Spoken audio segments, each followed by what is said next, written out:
ഏറ്റവും സ്നേഹമുള്ളവരെ, മത്തായിയുടെ സുവിശേഷത്തിൽ 11-ാം അധ്യായത്തിൽ 28 മുതൽ 30 വരെയുള്ള വചനങ്ങൾ നമ്മളോട് ഇങ്ങനെ സംസാരിക്കുന്നു.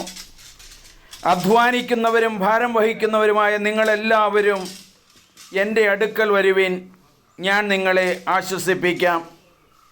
ഞാൻ ശാന്തശീലനും വിനീതന ഹൃദയനുമാകയാൽ എൻ്റെ നുകം വഹിക്കുകയും എന്നിൽ നിന്ന് പഠിക്കുകയും ചെയ്യുവിൻ, അപ്പോൾ നിങ്ങൾക്ക് ആശ്വാസം ലഭിക്കും.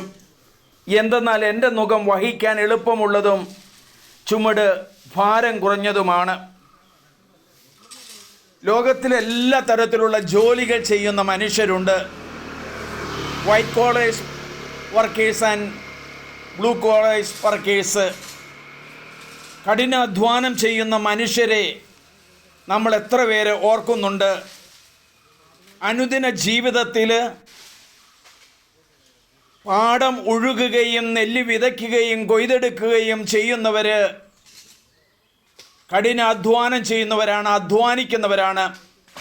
യേശു പറയുകയാണ്, അധ്വാനിക്കുന്നവരും ഭാരം വഹിക്കുന്നവരും. പണ്ടൊക്കെ മനുഷ്യനെ വലിച്ചു കൊണ്ടുപോകുന്ന വണ്ടികളുണ്ടായിരുന്നു. ഇന്ന് നമ്മുടെ നാട്ടിലൊക്കെ അതില്ലാതെയായിട്ടുണ്ട്. വൈറ്റ് കോളേഴ്സ് വർക്ക് ചെയ്യുന്നവർ ഭാരം വഹിക്കുന്നവരാണ്. മുകളിലിരിക്കുന്ന ആളുകൾ രാപകൽ അവരുടെ അധ്വാനമുണ്ട്. രണ്ടുപേരെയും മാറ്റി നിർത്താൻ പറ്റുകയില്ല. യേശു പറയുകയാണ്, അധ്വാനിക്കുന്നവരും ഭാരം വഹിക്കുന്നവരും യേശുവിൻ്റെ അരികിലേക്ക് ചെല്ലാനായിട്ട്. യേശുവിൻ്റെ അരികിലേക്ക് ചെല്ലുമ്പോൾ സമാധാനം ലഭിക്കുന്നു, ശാന്തി ലഭിക്കുന്നു, പ്രത്യേകമായി ദൈവത്തിൻ്റെ അനുഭവം ലഭിക്കുന്നു. അതുകൊണ്ട് യേശു പറയുന്നു, നിങ്ങൾ പഠിക്കണം. യേശു തിരഞ്ഞെടുക്കപ്പെട്ട തൻ്റെ ശിഷ്യന്മാരെല്ലാവരും കടലിനോട് മല്ലടിച്ച് മീൻ പിടിച്ച് ജീവിച്ചിരുന്നവരാണ്. പത്രോസ്ലീഹായും അന്ത്രോസ്ലീഹായും എല്ലാം ചുങ്കം പിരിക്കുന്നവരും അതുപോലെ അധ്വാനിക്കുന്നവരാണ്. കർത്താവ് പറയുകയാണ്, ഞാൻ നിങ്ങളെ ആശ്വസിപ്പിക്കാം.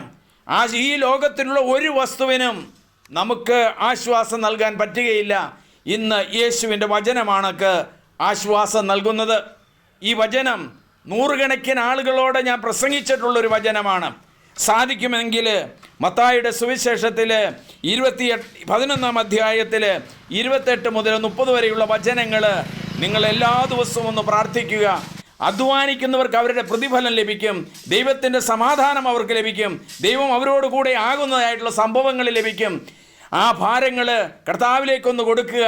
ആ 2 കൈയും നീട്ടി കർത്താവ് സ്വീകരിക്കുവാനായിട്ട് തയ്യാറായിട്ട് നിൽക്കുകയാണ്. അതുകൊണ്ടാണ് യേശു പറഞ്ഞത്, ഞാൻ നിങ്ങളെ ആശ്വസിപ്പിക്കാം. ഈ ലോകത്തിലുള്ള മദ്യത്തിന് നമ്മെ ആശ്വസിപ്പിക്കാൻ കഴിയുകയില്ല. വലിയ മണിമാളികളിൽ കഴിയുന്നവരെ ആശ്വസിപ്പിക്കുവാൻ കഴിയുകയില്ല. കർത്താവിൻ്റെ വചനത്തിന് മാത്രമേ നമ്മെ ആശ്വസിപ്പിക്കാൻ സാധിക്കുകയുള്ളൂ. എൻ്റെ ഈ സുഹൃത്ത് തെങ്ങിൻ്റെ മുകളിൽ കയറി തേങ്ങയിടുന്നത് കണ്ടപ്പോൾ ആ തെങ്ങിൻ്റെ ചുവട്ടിൽ നിന്ന് ഞാൻ പ്രാർത്ഥിച്ച വചനമാണിത്. എൻ്റെ സ്നേഹിതനാണ്. ആ സ്നേഹിതൻ വളരെ നല്ല ദൈവിക ഭക്തിയുള്ള മനുഷ്യനാണ്. അപ്പോൾ ദൈവത്തോടു കൂടെയാകാം. ദൈവം നമ്മെ നയിക്കും. ദൈവം നമ്മുടെ കാര്യങ്ങളിൽ ഇടപെടും. Hallelujah, hallelujah.